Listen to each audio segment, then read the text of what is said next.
Start है।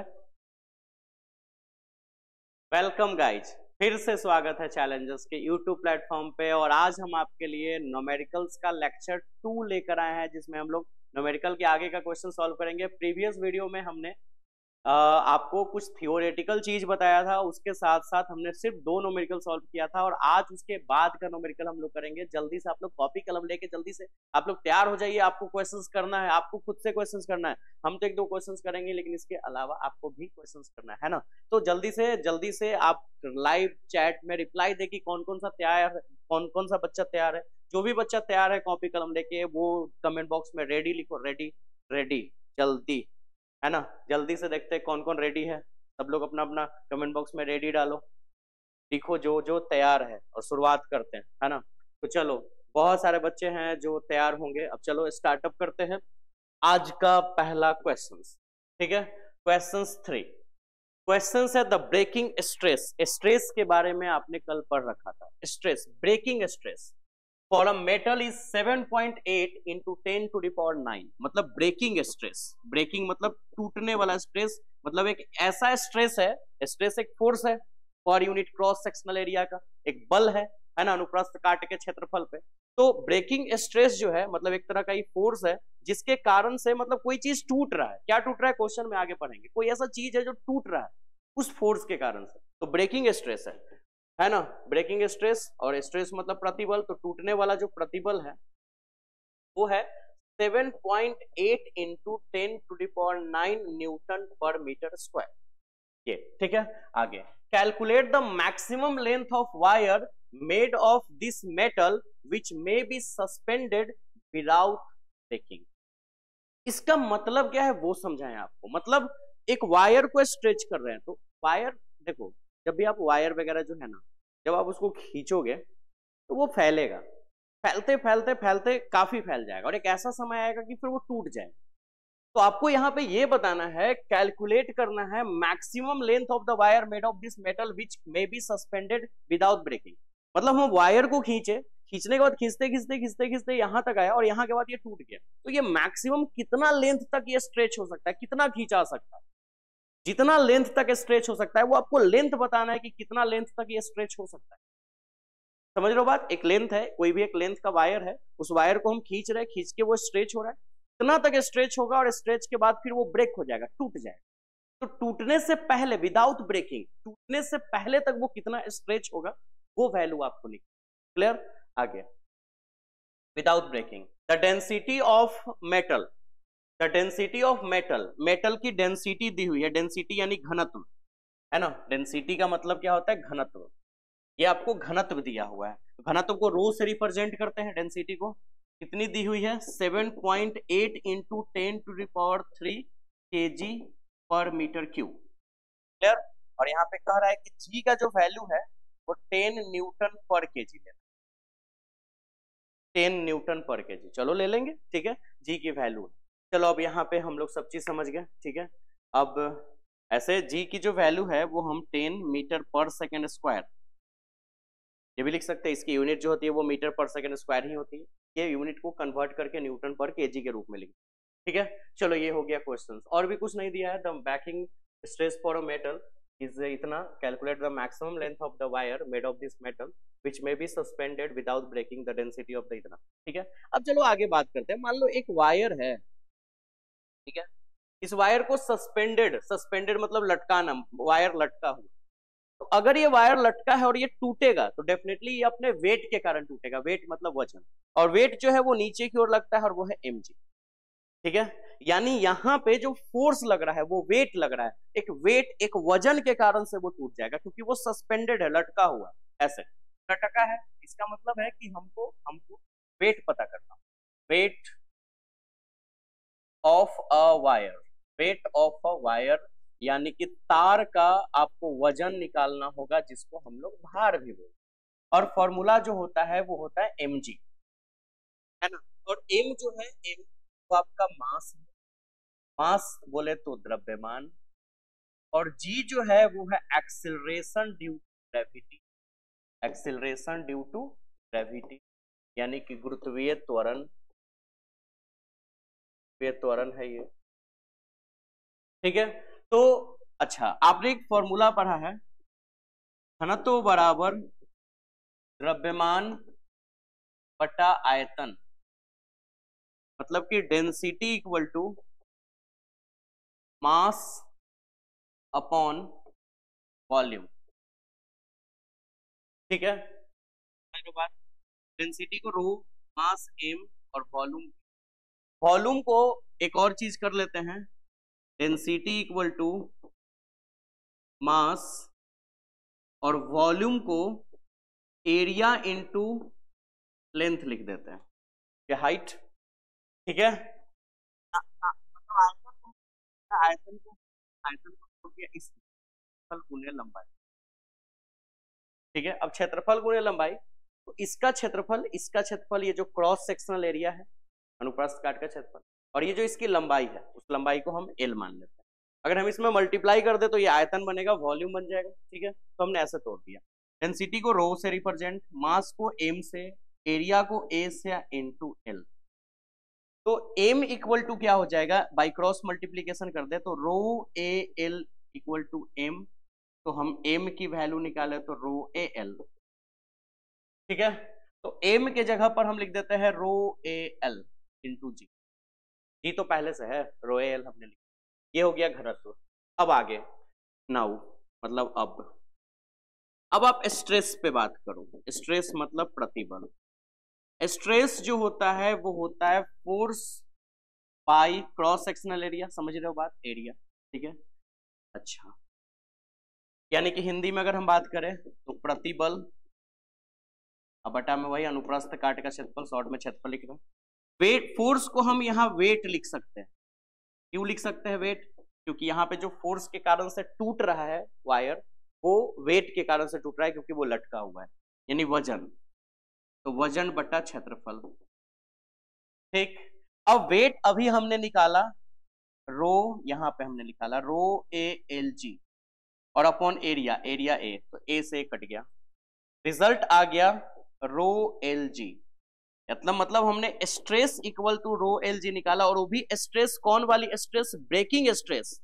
क्योंकि breaking stress इसलिए क्योंकि तुमने फोर्स को वेट में बदला है, और इस वेट के कारण से टूट जा रहा है, तो यहाँ पे जो स्ट्रेस है वो ब्रेकिंग स्ट्रेस के रूप में काम करेगा, टूटने वाला स्ट्रेस। ठीक है, अब आगे, तो हमने फाइनली साबित किया breaking stress equal to rho L G. देखिए, रो एल जी। ठीक, ब्रेकिंग स्ट्रेस भी हमारे क्वेश्चंस में दिया हुआ था, हमने लिखा था ब्रेकिंग स्ट्रेस इतना 7.8 into 10 to the power 9, 7.8 into 10 to the power. Rho यानी डेंसिटी, ये भी दिया हुआ था, आप डेंसिटी देखो, ये भी दिया हुआ था, कहाँ पे यहाँ पे हमने लिखा है density 7.8 into 10 to the power 3, 7.8 into 10 to the power 3। L तो आपको निकालना है, वही लेंथ निकालना है जितना लेंथ के बाद वो टूट जाता है ना। जी का वैल्यू भी 10 लेने के लिए बोला है, आपने पढ़ा था, क्वेश्चंस में लिखा हुआ था। अब मुझे एल निकाल लेना है, एल निकालने के लिए इन दोनों को डिवाइड में करना है ना, इन दोनों को उठा के इसके डिवाइड में लिखना, तो 7.8 into 10 to the power 9, 7.8 into 10 to the power 3 divide में जाएगा, और 10 भी डिवाइड में जाएगा, ये कैंसिल होगा। एल जो है वो बचेगा, यहाँ 4 को 10 हो गया, और यहाँ 9 को, तो 10 के पावर 5 मीटर, और यही आंसर है ना, 10 के पावर 5, यानी कि वो 9 है और नीचे 4 है, तो 10। अब सोचो 10 टू दी पावर 5, यानी इतना लेंथ के बाद ये ब्रेक, मतलब उसको आप स्ट्रेच करते जाओ, और एक ऐसा समय आएगा, उतना स्ट्रेच के बाद वो टूट जाएगा, तो कितना तक स्ट्रेच होगा, तो total 10 to the power 5 metre, ये आपका आंसर हो गया। अब आप इसका स्क्रीनशॉट ले लो, ले लिया आपने, नेक्स्ट इसका भी आप स्क्रीनशॉट ले लो। अब आप याद ही रख लो ना, ब्रेकिंग स्ट्रेस का फॉर्मूला ये होता है रो एल जी, इतना करने की जरूरत नहीं पड़ेगा, सीधे याद रख लो रो एल जी, इसी पे डायरेक्ट बना लो। अगला क्वेश्चन जो हम आपको बनाने के लिए दे लेंगे, ये ना करके डायरेक्ट ब्रेकिंग स्ट्रेस याद कर लो, रो एल जी, बात खत्म। ठीक है, चलो, और रो और जी का वैल्यू दिया हुआ होगा, एल का वैल्यू तुमको निकालना, और ब्रेकिंग स्ट्रेस भी दिया। ठीक, यहाँ इसका भी स्क्रीनशॉट लो। ठीक है, और इस पे बनाने के लिए जो क्वेश्चन है तुम्हारे पास, ठीक, ये वाली, ये आप, ठीक है, ये क्वेश्चन आपने कल ही स्क्रीनशॉट ले लिया था, फिलहाल आप आज भी लेना चाहते हो तो ले लो। और क्वेश्चन नंबर 3, एग्जाम्पल नंबर 3 और यहाँ पे 3 नंबर क्वेश्चन, दोनों इस तरह से बनाना है ना, क्लियर है बात। अब क्वेश्चन नंबर 4 में चलते हैं, ठीक। तो यहाँ पे नहीं, ये तो आपको बनाने के लिए दिया गया है, यहाँ पे आपका क्वेश्चन नंबर 4 है। क्वेश्चन नंबर 4, आज का जो क्वेश्चन 4 है वो है, a rubber string 10 metre long is suspended from a rigid support at its one end. मतलब एक रिजिड सपोर्ट है, रिजिड का मतलब क्या होता है ना, कि एक ऐसा ऑब्जेक्ट या एक ऐसा चीज जिसपे अगर हम फोर्स लगाए ना, फोर्स लगाए तो उसका शेप और साइज ना बदले। अरे जैसे कि लोहे के बॉल, रबर के बॉल पे अगर हम फोर्स लगाए वो अपना शेप एंड साइज बदल देगा, वो रिजिड बॉडी आपके लिए नहीं है। लेकिन अगर लोहे की बॉल हो, आप उसको नहीं दबा पा रहे हो, उसके शेप एंड साइज को नहीं चेंज कर पा रहे हो, तो ये आपके लिए रिजिड बॉडी है। एक रिजिड बॉडी है और इस रिजिड बॉडी में रबर स्ट्रिंग है ना, एक रबर का धागा है 10 मीटर लंबा, long is suspended from a rigid supporting eight its one end. मतलब रबर के धागे का जो एक सिरा है वो इस रिजिड बॉडी के साथ लटका देते हैं, पकड़ा टच करके। मतलब इस रिजिड बॉडी के एक एंड को, यानी एक सिरा को, वन एंड मतलब एक सिरा को support at its one end, मतलब एक सिरा को सपोर्ट देते हैं किसके द्वारा, फ्रॉम अ रिजिड बॉडी, मतलब इस रिजिड बॉडी में, और लटका देते हैं इस 10 मीटर के वायर को, ये 10 मीटर, ठीक है। Calculate the extension in string due to its own weight. आपको बताना है इसके खुद के वेट से ये कितना फैलेगा। सिंपल सा बात है, ऐसे हम लटकाएंगे तो ग्रेविटी उसको नीचे खींचेगा तो थोड़ा सा वो लंबा होगा, कितना लंबा, ठीक है। Calculate the extension in the string due to its own weight, अपने वेट के कारण, अपने वजन के कारण वो कितना लंबा होगा। The density of rubber, rubber की डेंसिटी दी हुई है, लेंथ तो दी हुई थी 10 मीटर, इसकी डेंसिटी दी हुई है, डेंसिटी मतलब घनत्व, द डेंसिटी ऑफ रबर मतलब घनत्व भी दी हुई है, कितनी दी हुई है, 1.5 गुने 10 के पावर 3 kg पर metre cube. And Young's modulus for the rubber, Young's modulus भी दिया हुआ है ना, यंग्स मॉडुलस यानी कि यंग का प्रत्यास्था गुणांक, ठीक, यंग्स मॉडुलस भी दिया हुआ है। चलो इसको ऐसे बना, कितना दिया हुआ है, यंग्स मॉडुलस ऑफ इलास्टिसिटी कितना कितना, हाँ 5 × 10⁶ न्यूटन पर metre square. Take G = 10 newton पर केजी, ठीक है, या फिर 10 मीटर पर सेकेंड स्क्वायर भी लिख सकते। चलो क्लियर है, ये सिर्फ कंफ्यूजन के लिए दे दिया। तो आपको बताना है, निकालना क्या है बाबू, कितना लेंथ उसका चेंज, डेल्टा एल का वैल्यू निकालना, कितना चेंजिंग है। एक 10 मीटर लंबा वायर रबर है, रबर उसको हमने ऐसे लटका दिया, एक रिजिड बॉडी में बांध के लटका दिया। अब उसके इस रबर के खुद के वेट से ये नीचे जाएगा, थोड़ा फैलेगा, कितना फैलेगा, मतलब ये इतना लेंथ है, इसकी लेंथ एल है जो 10 सेंटीमीटर के बराबर है, लेकिन ये कुछ देर के बाद इतना ना होके थोड़ा सा वो लंबा होता है वेट के कारण से, तो ये जितना वेट इसका लंबा हुआ उसको हम डेल्टा एल बोलेंगे। यही आपको पता करना है, डेल्टा एल का, जबकि इसकी डेंसिटी दी हुई है, यंग्स मॉडुलस दिया हुआ है ना, और जी दिया हुआ है। अब आगे बात करते हैं कैसे, यंग्स मॉडुलस दिया है, यंग्स का फॉर्मूला लगेगा, ठीक है, अकॉर्डिंग टू फॉर्मूला, ठीक। ब्लैक ब्लैक लिखते लिखते जिंदगी ब्लैक हो जाएगा, तो चलो थोड़ा कलर चेंज कर लेते हैं, यंग्स है ना। अब हंसो नहीं मेरे बात पे, Young's modulus of elasticity stress upon strain, ऐसे longitudinal stress by longitudinal strain होता है ना, मतलब प्रतिबल बटा में, ठीक। अब स्ट्रेस फॉर्मूला होता है फोर्स बाय एरिया, पता है आपको, पूरा वो लिखना बहुत मुश्किल काम है, तुम लोग भी लिखना, और इसका formula delta L by L. अब ठीक है, इसको मजा आ रहा है ऐसे करने में, फोर्स बाय एरिया तुम्हें भी आएगा मजा, एल बाई डेल्टा एल, मैं ऐसा कर सकता हूँ, मुझे डेल्टा एल ही तो निकालना है, तो ऐसा कर लेते हैं ना, डिफाइन कर लेते हैं, यंग्स, ठीक, में एरिया मल्टीप्लाई हो जाएगा और फोर्स और लेंथ नीचे आ जाएगा, एरिया गया ऊपर, ये दोनों नीचे, और बच गया 1 बाई डेल्टा एल, है ना। अब मुझे अगर डेल्टा एल का वैल्यू चाहिए, 1 बाई डेल्टा एल को, डेल्टा एल ऊपर 1 नीचे, ये भी पलट जाएगा, यानी delta equal to force into length और यंग्स मॉडुलस इनटू एरिया। अब सबका वैल्यू गिवन है, चलो देखते हैं। एफ अब एफ अपने पास ले दिया ही नहीं हुआ है, कोई बात नहीं। तो एक चीज भूल गए ना, क्या? एफ। याद है ना कि अगर किसी चीज को ऐसे नीचे लटकाए हैं तो वहां जो फोर्स लगेगा वो उसका वेट होगा, वेट वेट, ठीक, वेट होगा। और वेट का थ्योरी निकाला था, आप इसको वापस में बैक करता हूं, और मैंने वेट निकाला था कहां पे, ये वेट ऑफ अ वायर। तो वेट ऑफ अ वायर जो था वो इतना था, रो A L ji, row A L जी, यहां मैंने निकाल के दिखाया था आपको, यहां हम लिख देते हैं रो ए एल जी, ठीक, rho A L g into L divided by, ठीक, y इंटू ए से ए गया, ठीक है, बचा कितना, रोजी बचा, एल स्क्वायर बचा, और यंग्स मॉडुलस बचा, बच गया। अब इन सब का वैल्यू मेरे अंदाज से अपने पास है, चलो देखते हैं है या नहीं। चलो इसको थोड़ा स्लाइड कर देते हैं, देखते हैं। सबसे पहले रो, रो मतलब डेंसिटी, डेंसिटी रो की वैल्यू है 1.5 into 10 to the power 3, 1.5 into 10 to the power 3 into g, g की वैल्यू 10, और लेंथ, इसकी ओरिजिनल लेंथ 10 मीटर, तो 10 का स्क्वायर हो जाएगा क्योंकि L square, upon Young's modulus, Young's modulus कहाँ गया, हाँ 5 गुने 10 के पावर 6, ठीक, सॉल्व करते हैं, 5 से 15 काट देते हैं, 0.3 बचेगा क्योंकि 1.5 है वो। ये कितना होगा, 10 के पावर 3 और 1, 10 के पावर 4 और 10 के पावर 2, 10 के पावर 6 और नीचे भी 10 के पावर 6, ये पूरा बच गया सिर्फ 0.3। यानी इतना रबर को जब हमने स्ट्रिंग किया और जब हम उसको छोड़ देंगे अपने वेट के कारण से वो थोड़ा बढ़ेगा, कितना बढ़ेगा, 0.3 मीटर।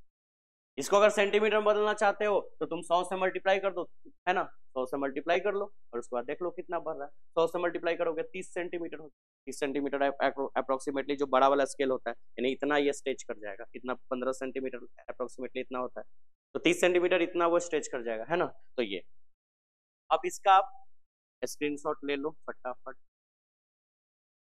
ठीक है।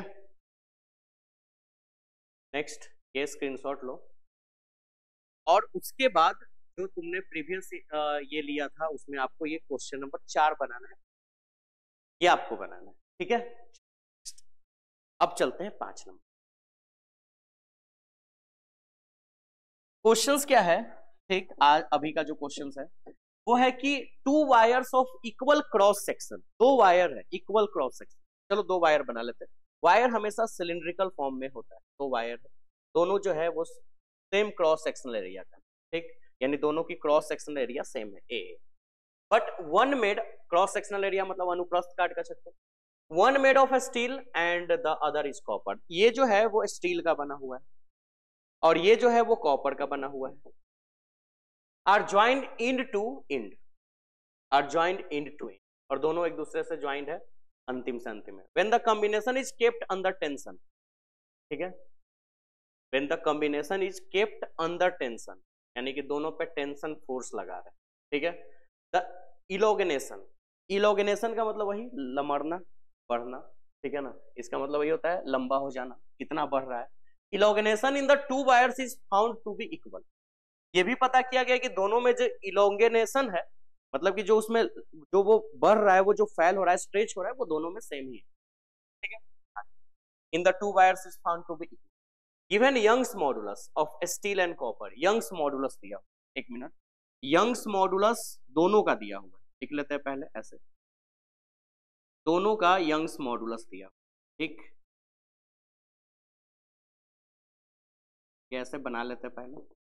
एक है कॉपर, कॉपर वायर, पहले स्टील है तो एस लगा देते हैं, कॉपर है तो सी, और इसकी दी हुई है, एक की दी हुई है, स्टील की दी हुई है 2.0 इंटू 10 टू द पावर 11, क्योंकि स्टील का अगर पहले नाम है तो स्टील वाले का वैल्यू पहला वाला वैल्यू, और फिर कॉपर का नाम है तो कॉपर वाले का दूसरा 1.1 into 10 to the power 11 newton, ठीक। Find the ratio between the lengths of steel and copper wires, find the ratio between the lengths of steel and copper wire, आपको लेंथ दोनों के फाइंड द रेशियो, रेशियो मतलब अनुपात, between the lengths of steel and copper wire, यानी आपको length of steel and length of copper wire का ratio निकालना, जबकि यंग्स मॉडुलस दिया हुआ है।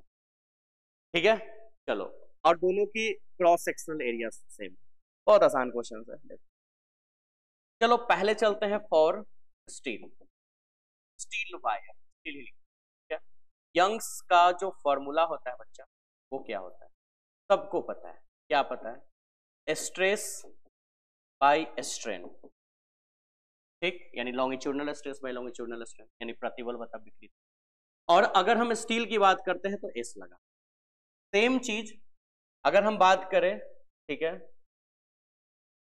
इसके लिए कॉपर के लिए, फॉर कॉपर, तो यहां भी यही वाली फॉर्मूला सेम हो जाएगी।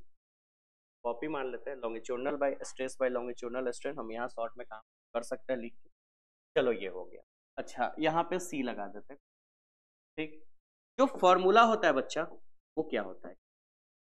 ठीक, क्या होता है? ये होता है force by cross section area. दोनों पे जो फोर्स है, आप क्वेश्चंस में देखो, क्रॉस सेक्शन एरिया मेरे देखो, when the combination is kept under tension the elongation in the two wires is found to be equal. मतलब जो है उसमें जो इलोगनेशन हुआ है वो इक्वल रूप में फाउंड हुआ है, ठीक है, इक्वल रूप में, यानी फोर्स दोनों पे बराबर लगा है। फोर्स दोनों पे क्या लगा है? बराबर।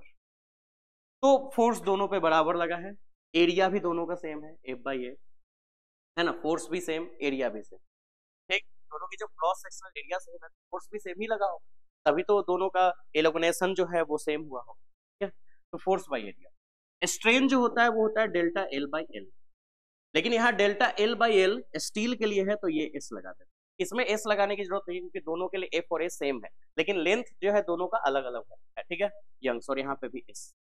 इसको अगर थोड़ा सॉल्व कर ले तो रिजल्ट जो है वो ऐसा हो जाएगा, क्या? देखो, एफ बाई ए और L S by delta L S, ठीक है, एल एस ऊपर चला जाएगा। उसी तरह से अगर हम इसकी रिजल्ट निकालें तो मेरे अंदाज से ये होना चाहिए, आपके अंदाज से भी यही होना चाहिए, फोर्स बाय एरिया ही हो जाएगा फॉर्मूला, और एल एस के जगह एल सी हो जाएगा और डेल्टा एल सी। क्लियर? अब हम करते हैं क्या, ठीक है, दोनों को करते हैं डिवाइड, और आपको दोनों के लेंथ का ही तो रेशियो निकालना है ना, डेल्टा एफ बाई ए, और ये हो गया ये, ठीक है। तो अब एक काम करते हैं, यहाँ पे अगर हमको इसका वैल्यू निकालना हो एल एस, क्योंकि इसका और उसका रेशियो ही तो निकालना है, ठीक, लेंथ, और यहाँ पे हमने लिखा था कि length of steel and length of copper wire दोनों का रेशियो निकालना, मतलब मुझे एल एस निकालना है। एल एस निकालने के लिए हमने क्या करना है बुआ, ये जो वाई एस है आपका, वाई एस, इसमें गुना होगा ए डेल्टा एल एस, गुना हो गया, है ना, और नीचे आ जाएगा एफ बराबर एल एस। एल एस का वैल्यू निकालने के लिए ये दोनों मल्टीप्लाई में गया, ये डिवाइड। उसी तरह अगर हम यहाँ पे निकालें, ठीक है, एल सी का वैल्यू, तो वाई जो है वाई सी में मल्टीप्लाई होगा ए डेल्टा एल सी, और डिवाइड में चला जाएगा एफ, और इक्वल हो जाएगा एल सी। ये बना इक्वेशन फर्स्ट और ये बना इक्वेशन सेकंड। अब दोनों इक्वेशन को करते हैं डिवाइड, ठीक है। चलो तो थोड़ा छोटा कर लेते हैं और यहीं पे डिवाइड कर लेते हैं कि आपको यहाँ पे now from equation second by first we get, चलो डिवाइड करो, तो L S by L C, फिर उधर बाय इसके डिवाइड में ये करेंगे, तो है क्या, वाई एस है वाई एस, इंटू है ए, इंटू है डेल्टा एल एस, बाई है एफ, डिवाइड। अब थोड़ा सा इसको स्लाइड कर देते हैं, इसका वैल्यू बताइए क्या है, ठीक है, वाई सी है, ए है ना, फिर डेल्टा एल सी है बाई एफ, ठीक, ये तो गया, नहीं गया, ए भी गया, बचा क्या, L S by L C equal to Y S into delta L S और Y C into delta L C, और पता है ये भी गया। अब सोचोगे क्यों, ये तो अलग अलग है, नहीं, क्वेश्चंस खुद बोल रहा था कि एलोगनेशन जो होता है, जो इसमें जो लचीलापन होता है, ठीक है, of the in the two wires is found to be equal, यानी दोनों सेम फैल रहा है, सेम, यानी कि जो इसके लेंथ में चेंजिंग आ रहा है, जितना स्टील में है उतना ही कॉपर में, तो ये दोनों कटे, बच गया कितना, एलएस बटे एलसी बराबर है ना वाई एस बटा वाई सी, मतलब दोनों की यंग्स मॉडुलस बच गया, ठीक है। और अब आपको एल एस बराबर इधर लिखते हैं अब एल एस बटा L C equal to result है स्टील की यंग्स मॉडुलस, किसकी यंग्स मॉडुलस, स्टील की, और अपॉन कॉपर की, तो दोनों हमने लिखा था कहीं, शायद यहाँ पे लिखा था, देखो स्टील की 2.0 इंटू 10⁻11, 2.0 इंटू 10⁻11 अपॉन, और उसकी जो एक और थी स्टील के बाद कॉपर, इसकी है यंग्स मॉडुलस 1.1 इंटू 10⁻11, एक मिनट, 1.1 इंटू 10⁻11। अब इसको करना है डिवाइड, तो ये गया, तो बताओ L S by L C, तो 2.0 को 1.1 से डिवाइड करना है, कहाँ गया, कैलकुलेटर यूज करते हैं, यानी कि 2.0 मतलब 2, चलो 2.0 ही लिख देते हैं, और 1.1, 2 भी सिर्फ लिख सकते थे, 2.0 डिवाइडेड बाई 1.1, रिजल्ट 1.81, जिसको 1.8181818181 तो 1.82 लिख सकते हो उसको, 1.82 लिख देते हैं, 1.82 इसका रेशियो, ठीक है। या फिर इसकी रेशियो ये ना लिख के यही छोड़ देते हैं, L S by L C 2.0 decimal decimal cut जाता 2/11, यानी कि 2:1, ये इसके लेंथ का रेशियो था, ठीक है। आराम से ये क्वेश्चंस का सॉल्यूशन हो गया बहुत इजी वे में, ठीक है। अब आप पहले आप इसका स्क्रीनशॉट ले लो, तो इसका स्क्रीनशॉट ले लिए, लेने के बाद अब तुम इसका स्क्रीनशॉट लो, लेकिन पहले मैं इसे अरेंज कर दूं, फिर आप इसका स्क्रीनशॉट लेना, ठीक है।